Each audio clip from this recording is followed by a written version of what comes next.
back here in chapter 26 of Matthew, rolling through, and this next section starts in verse 26.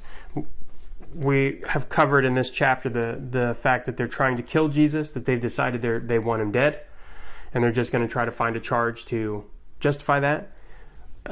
Matthew goes into Jesus' anointing at Bethany. So again, that's an interesting thing because it didn't happen at that time. That had actually already happened when Jesus was at Bethany. But Matthew puts that here in the narrative about Jesus' journey to the cross.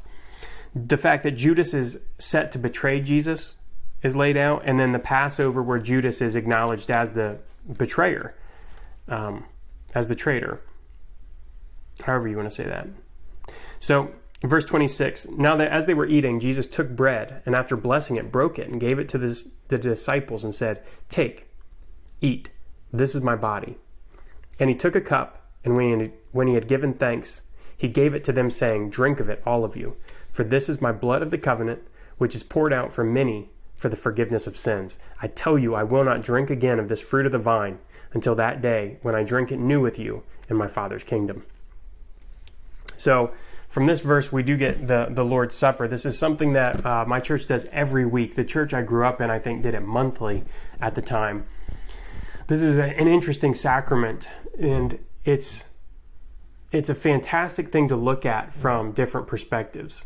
The Catholic perspective, the Eastern Orthodox Church, Protestant denominations. So the Baptists do it different than the Presbyterians.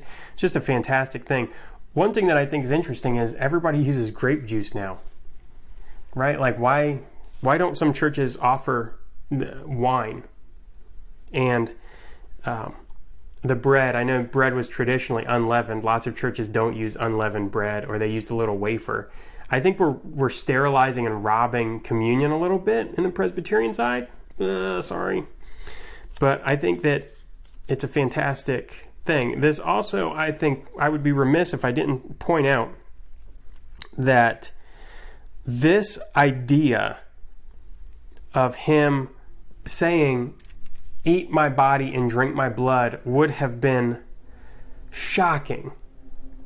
Like, these are things that would have been considered extremely taboo in Jewish culture.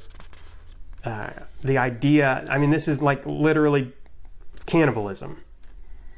This idea is similar to cannibalism, where you're eating a body and drinking of blood. And drinking of blood, even, you weren't even supposed to eat the meat with blood in it.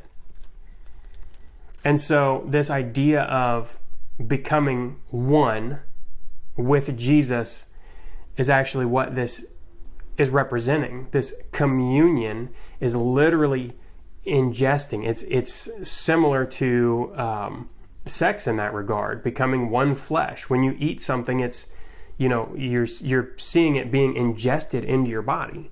It's becoming a part of you. So it's just a fantastic symbol, but it's also a sacrament. Like, we are called to eat of Jesus' body and drink his blood as a sign of the covenant, as a remembrance of the covenant. So it's still pretty shocking when you put it that way. And don't even get me started on how violent the sacrament of baptism is.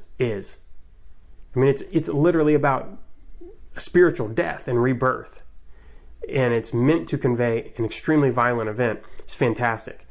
So verse 30, and when they had sung a hymn, they went out to the Mount of Olives. Then Jesus said to them, "You will all fall away because of me this night. For it is written, I will strike the shepherd, and the sheep of the flock will be scattered. But after I am raised up, I will go before you to Galilee." Peter answered him, though they all fall away because of you, I will never fall away. Jesus said to him, "Truly, I tell you, this very night before the rooster crows, you will deny me 3 times. Peter said to him, "Even if I must die with you, I will not deny you." And all the disciples said the same. So it's interesting because one thing that it just stood out to me as I was reading this, the institution of the Lord's Supper is a way to connect with Jesus. But we've already seen Judas betray him. He's already been forsaken by one of his disciples. And now he's saying, no, you might think you're brave enough, but you're going to run. You're going to be terrified, and you're not going to say the right thing. You're going to be disappointed in yourself, you know? I'm sure he's thinking, you're going to be disappointed in yourself, but you're going to forsake me, just like everybody else. So I thought that's interesting that he institutes the Lord's Supper, which is the way to communion with Jesus. It's a symbol and sacrament of our connection, literal connection with Jesus, and a call. His disciples are going to start the church, which is Christ's bride, right? Which again is a form of union. And then right after that, he's like, no, you're going to betray me. Then Jesus, so verse 36, then Jesus went with them to a place called Gethsemane. He said to his disciples, sit here while I go over there and pray. Taking with him Peter and the two sons of Zebedee, he began to be sorrowful and troubled. Then he said to them, my soul is very sorrowful, even to death. Remain here and watch with me. And going a little farther, he fell on his face and prayed, saying, my Father, if it be possible, let this cup pass from me. Nevertheless, not as I will, but as you will. And he came to the disciples and found them sleeping. And he said to Peter, so could you not watch with me 1 hour? Watch and pray that you may not enter into temptation. The spirit indeed is willing, but the flesh is weak. Again, for the second time, he went away and prayed, my Father, if this cannot pass unless I drink it, your will be done.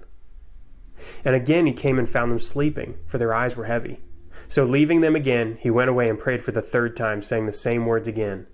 Then he came to the disciples and said to them, sleep and take your rest later on. See, the hour is at hand, and the Son of Man is betrayed into the hands of sinners. Rise, let us be going. See, my betrayer is at hand. So Judas is coming. Jesus sees Judas coming, or announces that he's coming. So he goes and prays in Gethsemane, and the prayer, my soul, my Father, if it be possible, let this cup pass from me.